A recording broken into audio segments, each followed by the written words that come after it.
Hi everyone and welcome back to this week's episode of JDP's Questions, Wings and Things. This week we have both Paul and Jack from Cromwell. Let's see how they go.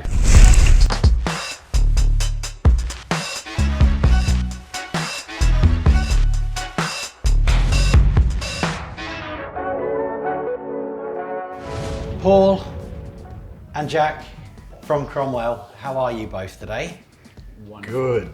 You are good is the right answer today. Yeah, that's convincing. Absolutely. Good. Although there's a blue and a maroon, and we know it's the first round of Origin tonight, but I know that you're both Maroon supporters. That's it. So go Queensland. Yeah, go Queensland. Yeah. Without further ado, we'll get on with it then. Yeah, absolutely.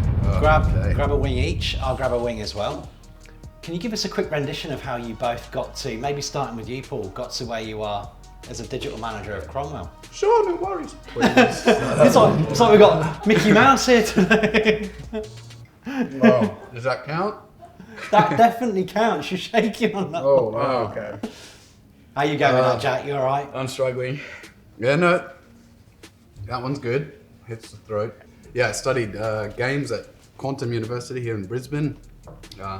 Played games the majority of my life growing up, and my parents said... I still do. Yeah, I still do too. Yeah, in my games room. My parents told me I'd never get anywhere playing games, and they were right. No, I'm joking. So yeah, I was just passionate about it, studied it, and then applied as a QA games tester at Sega here at Fortitude Valley. So just used the skills I'd learned in the digital world, making games. It's just, you do code for an audience, people playing games. Yeah. Now let's take that code and that framework of how to deliver software for another audience. So I've ended up now at Cromwell doing much the same things, except added Salesforce to the tick list. That repertoire. That's right. So Jack, how about you? Again, I know that you guys are at different stages of your career span so far. Yeah. How about yourself? So very different. I think mine's a lot shorter than Paul's. Cromwell gave me my start. I came on about 3 years ago on a 6-month contract as a marketing assistant. It's pretty much just to organise Christmas trees in the lobby of some of our buildings. Oh no. And then wow. Okay. I still do that. hasn't progressed at all. I'm a bit of a Grinch, so it's like by far like the bane of my existence. But it's now, instead of it being like 90% of what I do, it's like 2% of what I do. So yeah, I think we realized that I could write pretty well, so I've taken on a pretty heavy content role. I work pretty heavily on our investor magazine, Insight, so that goes out monthly. So I'm writing articles for that. Forever grateful to Cromwell, like they gave me my start and they've allowed me to learn new things and progress in my role. Right, fellas, how did we go with that one? Oh, good. Have Sounded you touched very your English milk then, yet? didn't I? No, not yet. Oh, I'm not going to touch my milk until you do. Let's get it on. Yeah. Let's get it on with the second one. Let's do it. Right, I'm going to go a relatively cliche, but I think it's important based on when you joined the business 7 months ago. Here, Paul, you joined right at the beginning of C19. Are you okay? That one went straight down. Right, I need to compose. Sorry, I'm trying to listen to the questions and you joined the not freak business out. right at the beginning. My brain forgot how to chew and swallow, like the easiest voluntary action. Right. Please tell me and the audience how things have gone over the past 7 months or so for you. Yeah, no, so it was a different experience. So very grateful that I got the job with Cromwell and then started it early March. And yeah, I think it was like the first week of March. And then we spent 1 or 2 days in the office. I can't really remember correctly. Were you already doing one team on, one team off hot desks at that point? Or was everyone still in the office? I think we had the plan to do it 1 week on, 1 week off, and then COVID kind of hit really hard, so it was just everyone home. Having to write comms about COVID pretty much every day. Of course you were. Was a little bit tiring at the end.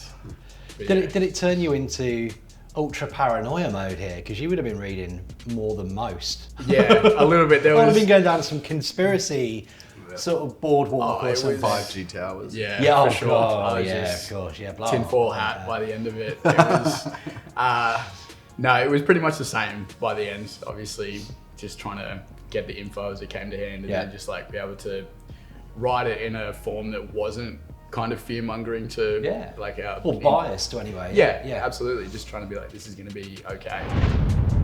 How has the business performed thus far from what you've experienced as well? So it was, going into the role was very, I know what I'm doing. It's just digital work as normal, but then trying to learn the business and what they do and all the facets and all, within it. and all the different the customer base that we have, and like there's different needs. There's horses for courses, so we have like the tenants and the investors and whatnot, but just trying to learn the software programs that Cromwell uses. I don't want to scrap at the start again. I want to see what we've got and just see where we can fine tune it moving forwards, because it's always want to be moving forwards.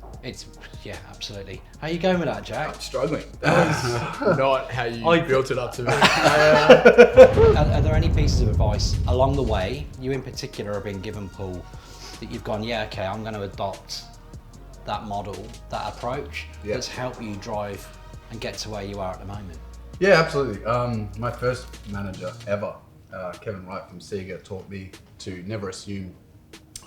Assumptions make a fool out of you and I. And so on that, for every job I've had moving forwards and every project I've been working on, and even down to the smallest task where you'll get a group email and you'll see 3 other people on the email and you'll be CC'd in it, they'll be CC'd in it. You think, you read it, you go, oh yeah, someone's got that. And especially the small tasks that will start off small, and then people think, oh, that's such a small task that it'll take someone 2 minutes to do. They'll just go ahead and do it. And then you find out 2 months later, someone's blown up and escalated it to say, why hasn't this been done yet? Because it hasn't been done yet, it's escalated and caused this flow-on effect. And so, never assume is a huge one for me. Has there been anyone along the path, or has there been any learning curves with you thus far at Cromwell?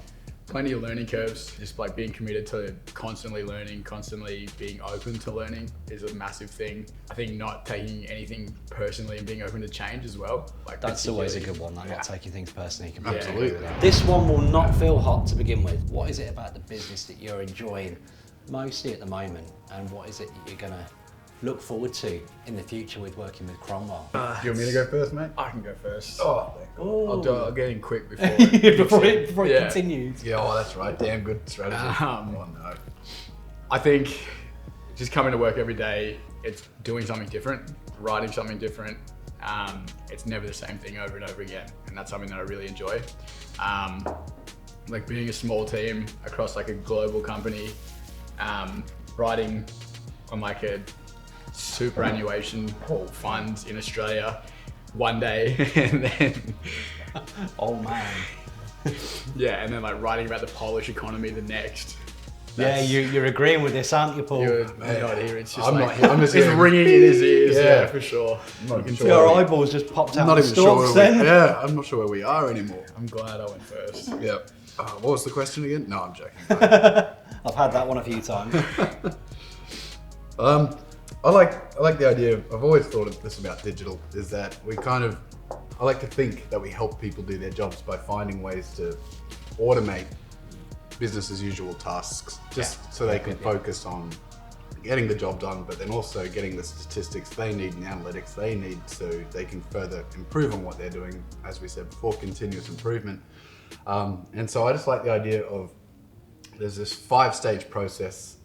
We can't skip stage 1. That's obviously like the planning. You need to do that. But then we get to stage 5. Can we maybe make stages 2 and 4 automated, or can we do something to make your job easier so that the overall process from start to finish can be just continuously get quicker and better, and we can do it, and it's just continuous improvement. Yeah, that's perfect. Nice, mate. How Jack, how are you? Terrible. This is I'm struggling. I could see your eyes. Yeah, it's the tears are coming. They were gradually welling up, because that one does definitely creep up on you a bit. I didn't hear a single word that Paul just said. Nor did I. What, has it got to your ears or something? I just am out of it.